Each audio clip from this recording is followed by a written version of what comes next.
La parole de Dieu a pour rôle de juger les cœurs et les pensées de l'homme. Elle met à nu, à découvert ce qui est caché, ce qui est dans les ténèbres. Comme je disais, Hébreux 4, 12 à 13. Elle guérit les cœurs brisés. Lorsqu'on parle de cœur brisé, on parle des blessures intérieures liées à l'âme, liées au passé, liées aux émotions, liées au cœur. Ce sont ce genre de blessures. Lorsqu'on parle de cœur brisé, on parle de blessures intérieures. Pour mieux comprendre cela, il faut qu'on lise le livre d'Ésaïe 1. Ésaïe 30, 26, 56, 57, 19 à 18. Ésaïe 1, Ésaïe 61, 1. Ésaïe 30, 26, Ésaïe 57, 18 à 19.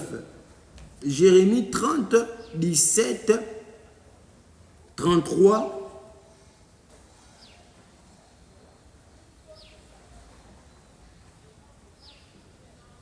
Osée 6, 1, autant pour moi. Voilà. Elle vient pour guérir les blessures intérieures. Si tu es blessé, si tu étais blessé, si tu as été blessé dans le passé, tu as été blessé dans l'âme, tu as été blessé dans tes émotions, tu on appelle ça comment? Tu as des blessures intérieures que tu traînes avec toi. Laisse-moi te dire que Dieu, par les Écritures, t'apporte la guérison, par les Écritures, t'apporte la consolation. Car on n'est guéri que par la consolation. Ne soyons pas comme Rachel qui a refusé d'être consolée parce que ses enfants n'étaient plus.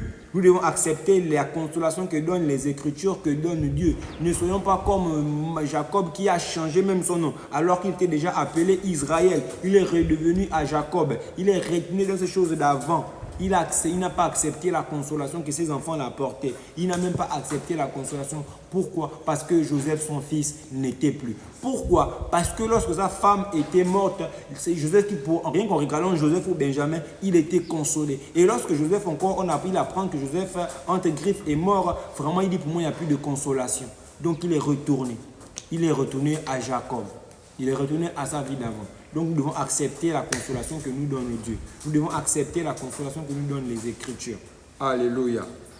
Afin qu'on puisse guérir de nos blessures du passé, de nos blessures intérieures, de nos blessures des âmes, de nos blessures émotionnelles, de nos blessures du passé. 2. On va tirer à la fin. 2. On va prier. Elle vient pour 2 Timothée 3, 16 à 17. On va lire 2 Timothée 3, 16 à 17. 2 Timothée 3, 16 à 17. Toute écriture est inspirée de Dieu et utile pour enseigner, pour convaincre, pour corriger, pour instruire dans la justice, afin que l'homme de Dieu soit accompli et propre à toute bonne œuvre. Je reprends cela. Toute écriture est inspirée de Dieu et utile pour enseigner, 1, pour convaincre, 2, pour corriger, 3, pour instruire dans la justice, 4, afin que l'homme de Dieu soit accompli et propre à enseigner. Nous devons savoir que lorsque le prédicateur se met là, il est inspiré de Dieu, comme j'ai dit dans les vidéos précédentes. Il est inspiré de Dieu. Il ne parle pas selon lui-même. Il ne parle pas selon ses émotions. Il ne parle pas selon sa chair. Mais il parle selon Dieu. Il dit ce que Dieu lui dit de dire. Il dit ce que Dieu l'a mis dans le cœur. Il partage la pensée de Dieu. Il partage le cœur de Dieu au peuple. Il ne parle pas de ma vie, il ne parle pas de ta vie, il ne parle pas de nos vies, il parle de Dieu. Il est inspiré de Dieu. Alléluia. On va commencer par le premier truc. Enseigner. Lorsque la parole de Dieu vient pour, premièrement, m'enseigner. Elle me transmet de façon plus claire, plus explicite la vérité, la connaissance qui est Dieu ou qui est de Dieu. Elle me montre comment vivre pleinement Comment vivre pleinement ma vie en Christ? Comment vivre pieusement ma vie en Christ? Elle m'apprend des choses sur Dieu. Elle m'apprend à connaître Dieu. 2. Convaincre. Elle me persuade à reconnaître la vérité en me donnant les preuves palpables en ce qui concerne Dieu, en ce qui concerne le royaume de Dieu, en ce qui concerne la mort de Jésus-Christ, en ce qui concerne le passage de Jésus sur la croix, en ce qui concerne la venue de Jésus, en ce qui concerne en ce qui concerne le royaume de Dieu. Oui, comme je disais, elle m'amène à vivre pour Dieu et croire en lui. Convaincre. Elle me persuade à reconnaître la vérité. Elle me convainc à reconnaître la vérité en me donnant les preuves palpables. Elle m'emmène à vivre pour Dieu et croire en lui. 3. Corriger. Elle me ramène sur le droit chemin. Elle supprime mes défauts et mes erreurs. Elle me recadre. Elle me recadre, comme je disais. Elle me persuade à reconnaître la vérité en me donnant, à se convaincre, en me donnant les preuves palpables. Elle m'emmène à vivre pour Dieu et croire en lui. Elle m'amène à me sanctifier, à me consacrer pour lui. Corriger, elle me ramène sur le droit chemin.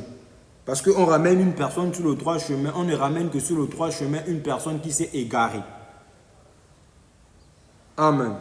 De la même manière que le brebis, plutôt le berger fait. Lorsque la brebis s'est égarée du droit chemin, il prend un chicotte, il frappe. Lorsqu'on parle de corriger, on parle aussi de chicotte. La parole de Dieu vient aussi pour nous chicoter. La parole aussi vient pour nous chicoter aussi. La Bible va me dire qu'au début, lorsque Dieu nous châtie, nous corrige, ça paraît dur. Mais à la fin, on comprend plus tard. Il dit que si même nos pères, selon la chair, nous châtiaient, à combien plus Dieu ne nous châtie pas? Si on nous châtiait, si on nous corrigeait, si nos parents nous corrigeaient, pourquoi on ne peut aussi accepter que la parole de Dieu puisse aussi nous corriger? Nous devons accepter que la parole de Dieu nous corrige. C'est pour notre bien si la parole de Dieu vient pour nous corriger. Il disait, elle vient pour me ramener sur le droit chemin. Elle supprime mes fautes et mes erreurs. Elle me recadre. Instruire. Elle met en ma disposition des connaissances nouvelles sur le royaume de Dieu, en ce qui concerne le royaume de Dieu, en ce qui concerne Dieu, en ce qui concerne le Saint-Esprit, en ce qui concerne Jésus. Oui, elle me forme, elle me forge, elle m'éduque, elle me dresse, elle m'éclaire aux choses, en ce qui concerne les choses de Dieu. Le rôle, à ce que je disais, enseigner, convaincre, corriger, instruire. Le rôle de la parole de Dieu est d'accomplir sa volonté, comme je l'ai dit, est d'accomplir autant pour moi ses desseins et d'exécuter sa volonté, comme je l'ai dit. Pour terminer, nous allons lire le livre d'Ésaïe 55, 10 à 11. Ésaïe 55, 10 à 11. 10 à 11. Ésaïe 55, 10 à 11. Ça dit quoi? Comme la pluie et la neige descendent des cieux et n'y retournent pas sans avoir arrosé, fécondé la terre et fait gerber les plantes, sans avoir donné de la sémence au semeur et du pain à celui qui mange. 11. Ainsi en est-il de ma parole. Ainsi en est-il de ma parole qui sort de ma bouche. Elle ne retourne point à moi sans effet, sans avoir exécuté premièrement ma volonté et accomplir mes desseins. Alléluia, alléluia. Je crois que nous avons été richement bénis par ces enseignements. Comme je disais, que jamais une personne s'est levée et parlé comme ça. Mais on dit c'est poussé par l'Esprit, le Saint-Esprit, que les hommes ont parlé de la part de Dieu. Lorsque le Saint-Esprit est dans l'homme de Dieu, il vient nous convaincre de péché, de justice et de jugement. Il ne vient pas pour nous condamner, il vient pour nous sauver, il vient pour nous éclairer, il vient pour nous montrer la voie à suivre. Donc la prochaine fois, ne te vexe plus, ne sors plus l'église parce que, soi-disant, on a pu comment? Parce que moi j'étais victime de ça, d'où des personnes sont venues me dire que tu as parlé de ma vie à l'homme de Dieu ou bien au prédicateur, chose que je n'ai jamais fait de ma vie. Et nous ignorons que le pasteur reçoit, le prédicateur reçoit les choses qui viennent de Dieu. Le prédicateur, lorsqu'il est sur le pupitre, il est en contact avec l'Esprit de Dieu. L'Esprit de Dieu est avec lui, est sur lui et en lui. Nous devons savoir que c'est lui qui a le monopole de la connaissance. Comme je disais, qu'il est celui-là qui met à nu les choses qui sont cachées. Il est celui qui révèle ce qui est dans les ténèbres. Donc, il est celui qui te révèle ta vie, il est celui qui révèle ma vie au prédicateur de manière inconsciente ou de manière consciente. Ce qu'on appelle la parole de connaissance masquée ou voilée. Voilà. Et il peut prêcher, même prendre des exemples sur toi. Et c'est des choses que tu vis alors que tu n'as jamais dit cela. Et lorsqu'il dit que tu dois arrêter de boire, tu dois arrêter de fumer, tu dois arrêter de vivre dans la fornication, tu dois arrêter, tu dois faire ceci, cela.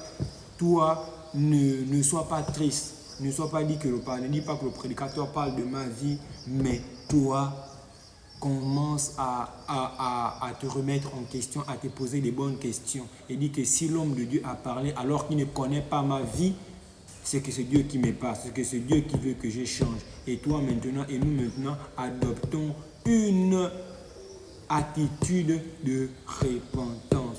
Sur ce, portons-nous bien. À la prochaine vidéo. Que Dieu nous bénisse abondamment. Je vais prier pour la fin. Père, je te rends grâce pour ce message qui porte de fruits au nom de Jésus-Christ de Nazareth. Avec mes faibles mots, je peux parler à ton peuple, à ce peuple qui m'est destiné, Seigneur. Oui, Seigneur, car tu dis que tout ce que nous faisons, c'est pour la gloire de ton nom, au nom de Jésus-Christ de Nazareth. Seigneur, j'ai décidé de partager ce que tu m'as donné, Seigneur. Comme Jésus a dit, je les fais connaître ton nom. Je les ai fait connaître ton nom. Seigneur, ta Bible déclare, or la vie éternelle, ceux qui te connaissent, toi, comme étant le vrai Dieu et celui que tu as envoyé, Jésus-Christ de Nazareth. Seigneur, je prie aussi, Père, qu'ils te reconnaissent comme étant le seul vrai Dieu, Seigneur, et qu'ils reconnaissent aussi celui que tu as envoyé, Jésus-Christ de Nazareth. Je prie, Seigneur, que tu les sanctifies, Seigneur, par ta vérité, car ta parole est la vérité. Ce que je dis, Seigneur, c'est inspiré par toi, Seigneur. De moi-même, je ne pourrai pas. Que ce message puisse impacter, que ces capsules puissent impacter, que les gens puissent témoigner au nom de Jésus-Christ de Nazareth. Je te rends grâce, que l'honneur et la gloire et la majesté te reviennent pour des siècles et des siècles. Amen. Sur ce, portons-nous bien. À la prochaine. Bye bye. Bisous, bisous.